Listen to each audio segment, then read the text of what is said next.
আমার ইউটিউব চ্যানেলে সকল ছাত্রছাত্রীকে স্বাগত। আজকে আমি একটি সাজেশন পেপার নিয়ে এসেছি, যেটি হচ্ছে বিদ্যাসাগর ইউনিভার্সিটির যারা জিওগ্রাফি রেখেছ এবং জিওগ্রাফিতে অনার্স মাইনর অথবা মাল্টিডিসিপ্লিনারি মেজর অথবা মাল্টিডিসিপ্লিনারি মাইনর পেপার রয়েছে, তাদের একটি পেপার পড়তে হয়, যে পেপারটির নাম হচ্ছে ফান্ডামেন্টালস অফ আর্থ সিস্টেম। কোন সেমিস্টার? First semester. এবং 2024 সালে যারা পরীক্ষা দেবে তাদের জন্য এই সাজেশন পেপার। তবে যাদের অন্যান্য ইউনিভার্সিটিতেও এই পেপারটি রয়েছে, ফান্ডামেন্টাল অফ আর্থ সিস্টেম, বা আজকে এই পেপারটির যে জিওটেকটনিক পোর্শনটা নিয়ে আলোচনা করব, তাদেরও যদি এই পেপারটি থেকে থাকে তাহলে কিন্তু এই প্রশ্নগুলি অবশ্যই করে যাবে। ঠিক আছে, তো আমি আগে সিলেবাসটা দেখিয়ে দিচ্ছি যে এই ফান্ডামেন্টাল অফ আর্থ সিস্টেমের মধ্যে তোমাদের কি কি রয়েছে। তারপরে আমি তোমাদেরকে অনার্স মানে 2 নম্বরের প্রশ্ন, 5 নম্বরের প্রশ্ন এবং 10 নম্বরের প্রশ্নের সাজেশন দিয়ে দেবো। তো পেপারটার নাম আবারও বলে দিচ্ছি, ফান্ডামেন্টালস অফ আর্থ সিস্টেম।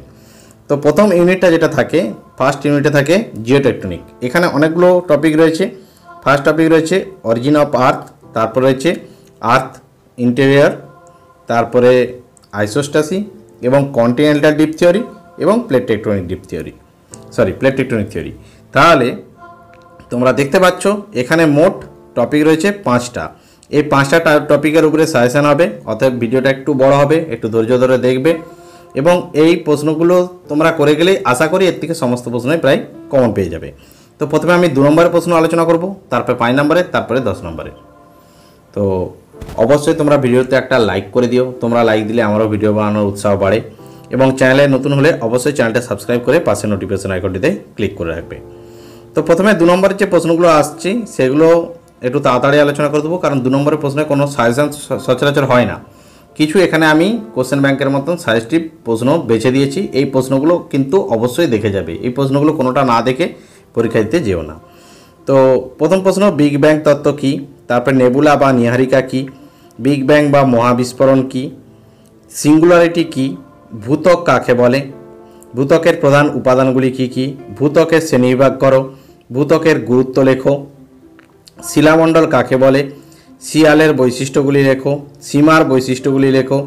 গুরুমণ্ডল কাকে বলে? গুরুমণ্ডলের শ্রেণীবিভাগ করো। গুরুমণ্ডলের বৈশিষ্ট্য লেখো। কেন্দ্রমণ্ডল কাকে বলে? কেন্দ্রমণ্ডলের শ্রেণীবিভাগ করো। কেন্দ্রমণ্ডলের বৈশিষ্ট্যগুলি লেখো। বিযুক্তিরেখা কাকে বলে? অ্যাথনোস্ফিয়ার কাকে বলে? ভূতাপীয় অবক্রম কী? সিসমোগ্রাফ কাকে বলে? রিক্টার স্কেল কাকে বলে? সমস্থিতি কাকে বলে? আইসোস্ট্যাসি রিজাস্টমেন্ট বলতে কী বোঝো? আচ্ছা, লেভেল অফ কম্পেনসেশন কাকে বলে? আইসোস্ট্যাটিক রিবাউন্ড কী? প্যালিওম্যাগনেটিজম কী? ইলাস্টিক রিবাউন্ড থিওরি কী? লাইন অফ কম্পেনসেশন কী? বুগের বৈষম্য কাকে বলে? মহাদেশীয় সঞ্চারণ মতবাদ কী? প্যানজিয়া এবং প্যান্থালাসা কাকে বলে? জিগস ফিট বলতে কী বোঝো? পুরাচম্বকত্ব কী? পোলার ওয়ান্ডারিং কাকে বলে? গন্ডোয়ানাল্যান্ড এবং অ্যাঙ্গারল্যান্ড কী?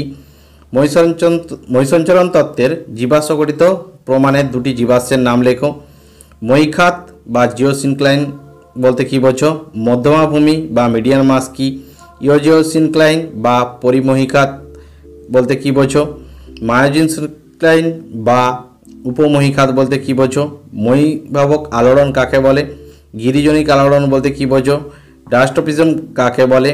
ইউস্ট্যাটিক সঞ্চালন বলতে কী বোঝো? সমস্থিতিক সঞ্চালন বলতে কী বোঝো?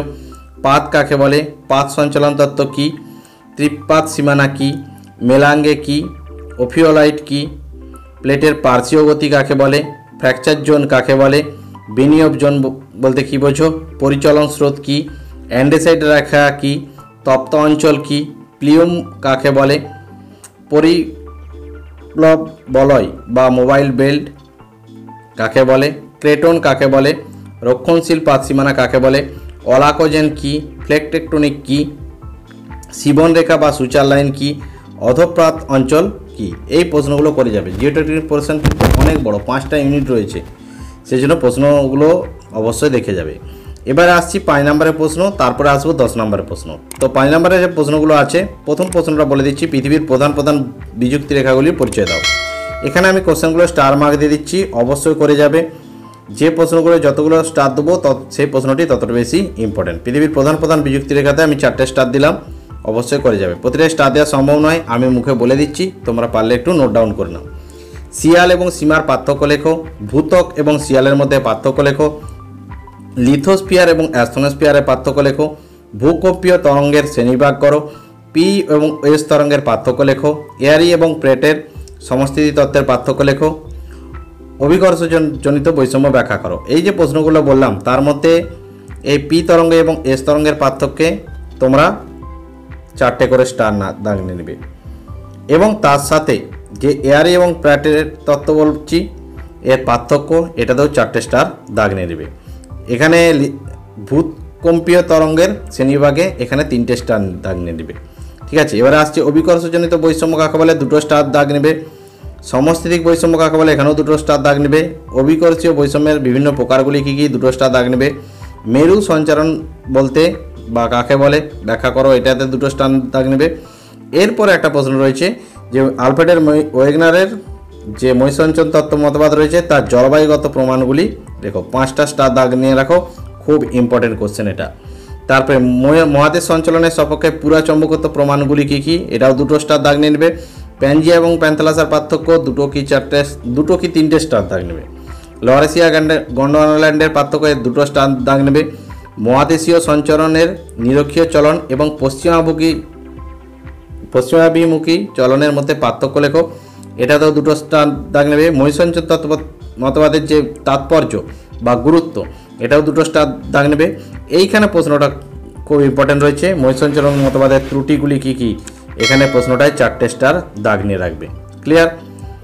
এবার আসছি মহিকাতের বৈশিষ্ট্য, 2টো স্টার দাগ নেবে। পাত সঞ্চালনের গুরুত্ব, 3টে স্টার দাগ নেবে।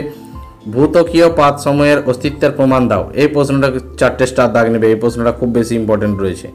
ঠিক আছে, ভূত্বকীয় পাত সময়ের অস্তিত্বের প্রমাণ দাও, এই প্রশ্নটা করে যাবে। পাতের চলনের কারণ ব্যাখ্যা করো, এটাও 3টে স্টার দাগ নেবে, আমি আর দিচ্ছি না, দাগ নিয়ে নেবে। ধ্বংসাত্মক পাত সীমানার বৈশিষ্ট্যগুলি কী কী, ঠিক আছে, এই প্রশ্নগুলো তোমরা 5 নম্বরের জন্য এই ইউনিট থেকে, অর্থাৎ জিওটেকনিক যে ইউনিটটা রয়েছে এটা থেকে দেখে যাবে। এবারে আসছি 10 নম্বর প্রশ্ন। 10 নম্বর প্রশ্ন খুব খুব বেশি ইম্পর্টেন্ট, কারণ এখান থেকে প্রশ্ন আসেই। প্রথমেই যেটা দিয়েছি কান্টের এবং ল্যাপ্লাসার 2টো মতবাদ দিয়ে দিচ্ছে। একটা হচ্ছে পৃথিবীর সৃষ্টি সম্পর্কীয় গ্যাসীয় মতবাদ, এটা হচ্ছে গ্যাসীয় মতবাদ, নিহারিকা বা নেবুলা হাইপোথিসিস, আর এখানে নিহারিকা তত্ত্ব। ঠিক আছে, এটা গ্যাসীয় নিহারিকা তত্ত্ব আর এটা হচ্ছে নিহারিকা তত্ত্ব। এই 2টো প্রশ্নতেই 4টে করে স্টার দাগ নিয়ে যাও। ঠিক আছে, কান্ট এবং ল্যাপ্লাসা, তার মধ্যে যে কোনো একটা প্রশ্ন আসার সম্ভাবনা থাকে। তারপরে বিগ ব্যাং তত্ত্বের আলোকে পৃথিবীর সৃষ্টির ইতিহাস আলোচনা করো। পৃথিবীর সৃষ্টির ইতিহাস আলোচনায় চেম্বারলিন এবং মুল্টনের তত্ত্ব আলোচনা করো। কুইপারের পৃথিবীর সৃষ্টির ইতিহাস বর্ণনা করো। ভূকম্পীয় তরঙ্গের উপর ভিত্তি করে পৃথিবীর অভ্যন্তরীণ গঠনের বর্ণনা দাও। এই প্রশ্নটি খুব ইম্পর্টেন্ট প্রশ্ন রয়েছে। ঠিক আছে, এই প্রশ্নটি অবশ্যই করে যাবে। ঠিক আছে, তারপরে আসছি সমস্থিতি সম্পর্কে জিবি এয়ারির তত্ত্ব আর প্র্যাটের তত্ত্ব। এই 2টি তত্ত্বের মধ্যে একটি তত্ত্ব আসার সম্ভাবনা থাকে, একটি এয়ারির তত্ত্ব আর একটি প্র্যাটের তত্ত্ব। 4টে করে স্টার দাগ নিয়ে যাবে। ঠিক আছে, সেরকম প্রশ্নগুলো মুখস্থ করবে। এয়ারির তত্ত্ব এবং প্র্যাটের তত্ত্বের মধ্যে যে কোনো একটা তত্ত্ব আসে। তারপরে মহাসঞ্চরণ তত্ত্ব এবং পাত সংস্থান তত্ত্বের পার্থক্য, 3টে স্টার দাগ নেবে। মহাসঞ্চরণ তত্ত্বের মূল বক্তব্য এবং এর সাক্ষ্য প্রমাণগুলি, এটাতেও যতগুলো পারবে স্টার দাগ নিয়ে নাও। এটা 4টে 5টা যতগুলো তোমাদের মন যাবে ততগুলো স্টার দাগ নেবে, কারণ এর প্রমাণগুলো, মহাসঞ্চরণ তত্ত্বের সাক্ষ্য প্রমাণগুলো কিন্তু অবশ্যই আসে। তারপরে বিভিন্ন প্রকার পাত সীমান্ত অঞ্চলে গঠিত ভূমিরূপগুলি সংক্ষিপ্ত বিবরণ দাও, এটাও গুরুত্বপূর্ণ, 3টে স্টার দাগ নেবে। চিত্রসহ বিভিন্ন প্রকার ভূগাঠনিক পাত সীমান্তে সংক্ষিপ্ত পরিচয় দাও এবং পাত তত্ত্বের যে সমালোচনা সেটাও করে যাবে। ক্লিয়ার? এই প্রশ্নগুলো করলেই তোমাদের মোটামুটি 10 নম্বরের প্রশ্ন কমপ্লিট, মানে কমন চলে আসবে। এবারে হচ্ছে এটা গেল ফার্স্ট ইউনিট। এর পরের বাকি ভিডিওগুলোতে আমি সেকেন্ড ইউনিট, থার্ড ইউনিট পরপর আগামী দিনে আলোচনা করে যাব। ঠিক আছে, তোমাদের মোট 5টা ইউনিট রয়েছে, আমি 5টা ইউনিটেরই প্রশ্ন রেডি করেছি। 5টা ইউনিট থেকে আমি প্রশ্ন দিয়ে দেবো। এবারে কারো যদি পিডিএফের প্রয়োজন হয় তাহলে পিডিএফ নিতে গেলে বা এই প্রশ্নের পিডিএফ নিতে গেলে ন্যূনতম একটা ফিস পেমেন্ট করে তোমাদেরকে পিডিএফ নিতে হবে। পিডিএফ ফ্রি অফ কস্ট হবে না।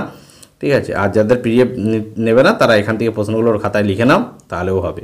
আর যাদের পিডিএফের প্রয়োজন তারা অবশ্যই আমার যে ডেসক্রিপশন বক্সে বা স্ক্রিনে ওটা হোয়াটসঅ্যাপ নাম্বারটা রয়েছে সেটা আমার সঙ্গে যোগাযোগ করো। সম্পূর্ণ ফুল সাজেশন বা 5টা ইউনিটের সাজেশন তোমরা পেয়ে যাবে। আপাতত আমি এখানে ভিডিওটা শেষ করছি। ভিডিওটা ভালো লাগলে অবশ্যই একটা লাইক করে দিও এবং চ্যানেলে নতুন হলে অবশ্যই চ্যানেলটা সাবস্ক্রাইব করে পাশে নোটিফিকেশন আইকনটাতে ক্লিক করে রেখো। আগামী দিনে পরপর আমি ভিডিওগুলো নিয়ে হাজির হব। আপাতত ভিডিওটা এখানে শেষ করলাম।